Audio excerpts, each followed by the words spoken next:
It is Tuesday, August 3rd, 2021.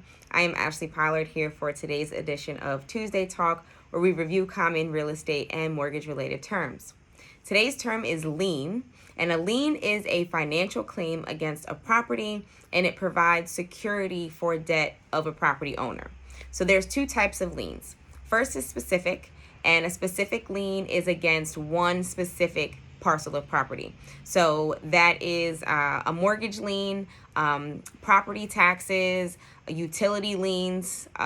Construction liens are put in place by construction workers who have done work but not been paid for a particular property they worked on. And also special assessments would fall under the specific lien category. And if you don't remember special assessments, I did talk about that on the foreclosure episode, so you can go back and watch that.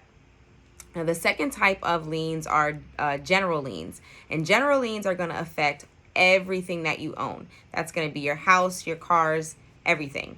And there's only a few organizations that can come after you.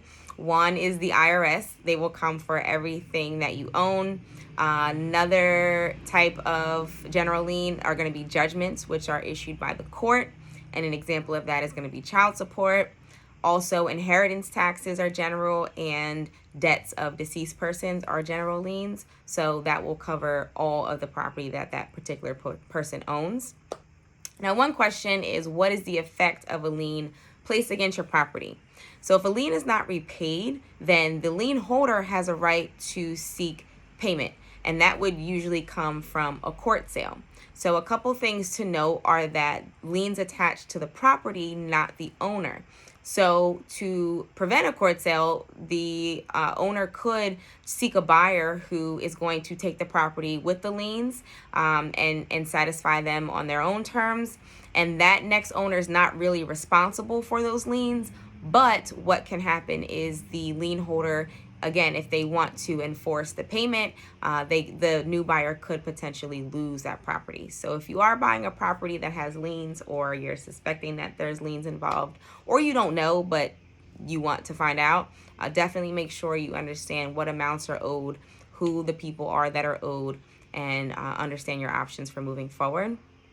Now, one note about foreclosures is, with the exception of special assessments and property taxes, liens do not survive foreclosure sales. So that's very important to know. If you've got a lien out and you're a second mortgage, or it's a construction lien, a utility lien, those are not going to survive a foreclosure sale. So who gets paid in the situation where liens are to be paid out?